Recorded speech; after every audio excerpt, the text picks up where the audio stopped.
بسم اللہ الرحمن الرحیم اللہم صلی علی محمد وعلی محمد وعجل فرجہ۔ شیعت۔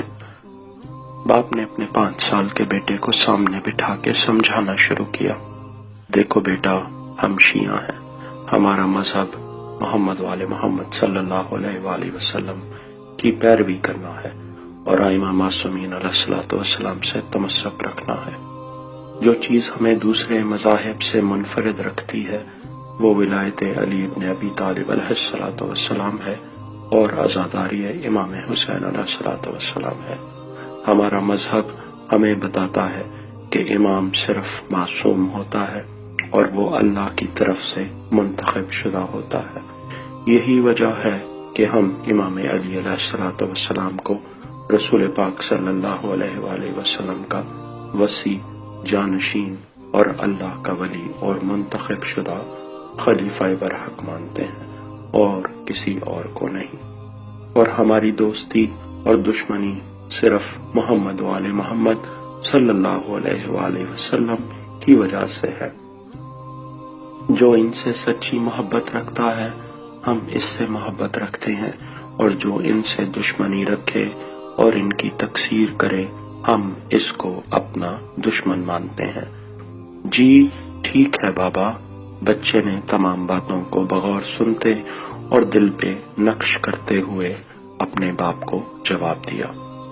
وقت گزرتا رہا، بچہ لڑکپن سے گزرتا ہوا جوانی کی حدوں تک آن پہنچا اور جوان باپ بڑھاپے کی سرحد میں داخل ہو گیا۔ بیٹا، آج امام بارگاہ میں مجھے بھی لے جانا، سنا ہے بیرون ملک سے بہت بڑے علامہ صاحب آئے ہوئے ہیں۔ جی ابو، ضرور چلیں گے، بیٹے نے فرما برداری سے جواب دیا۔ شام ہوئی، دونوں باپ بیٹا تیار ہو کے امام بارگاہ کی جانب چلے۔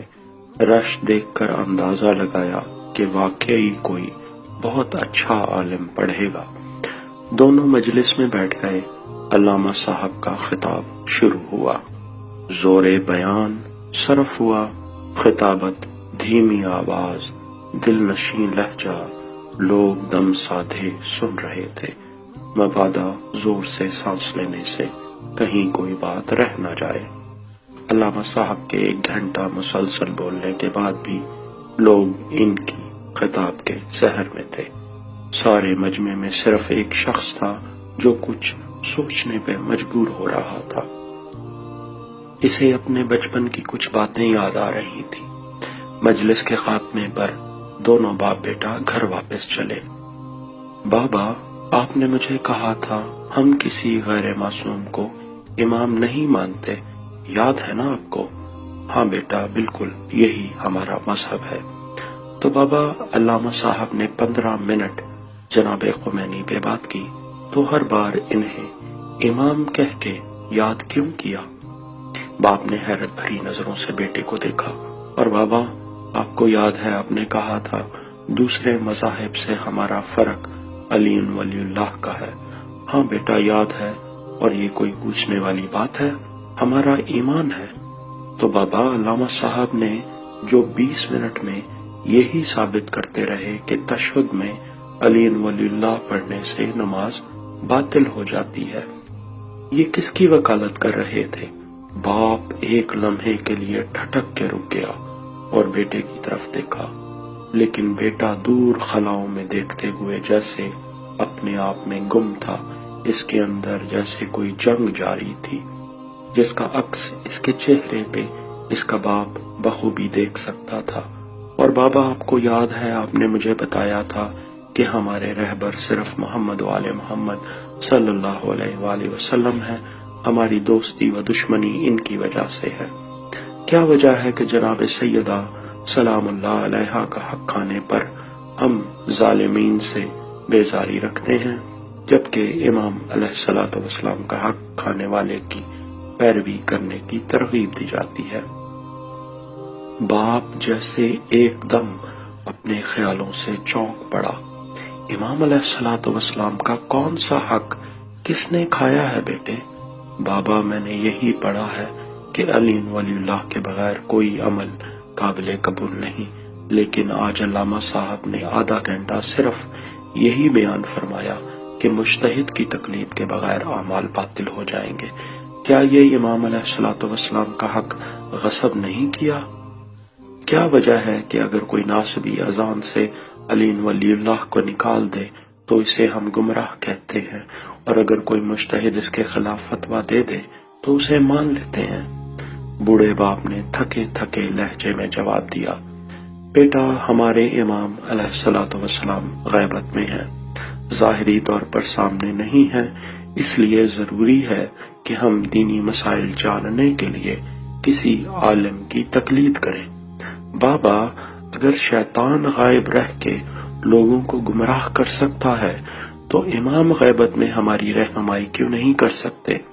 لیکن بیٹا، یہ بھی ہمارے امام علیہ الصلوۃ والسلام نے فرمایا ہے کہ ان لوگوں کی تقلید کرو، یہ تم پہ میری طرف سے حجت ہے۔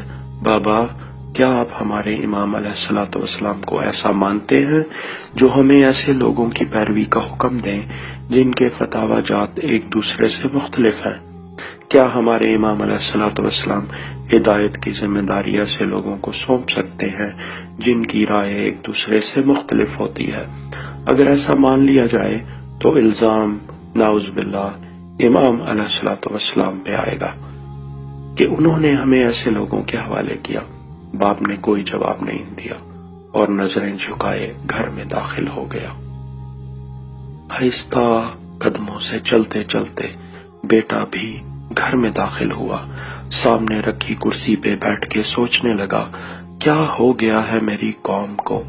اچانک اس کے اندر سے آواز ابھری، یاد کرو تمہارے مولا علیہ الصلوۃ والسلام نے فرمایا تھا، یہ دنیا ایک چھاننی ہے، اس میں خالص اور ناخالص الگ ہو کے رہے گا۔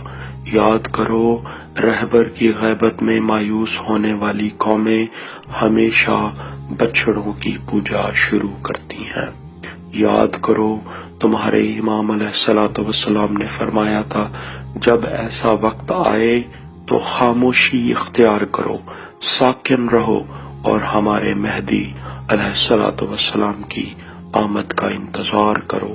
لڑکے نے طمانینت بھری سانس لی اور اس کے دل نے گواہی دی کہ یہ سوچ جو اس کے اندر ابھری ہے یہی ہدایت ہے جو اسے وقت کے امام علیہ الصلوۃ والسلام کی طرف سے ملی ہے۔ مسکراتی نظروں سے اس نے آسمان کی طرف دیکھا، درود پڑھا اور اپنے کمرے کی طرف بڑھ گیا۔ کچھ نہ سمجھے خدا کرے کوئی۔ اللہم صلی علی محمد وآل محمد وعجل اللہ تعالی فرج الشریف۔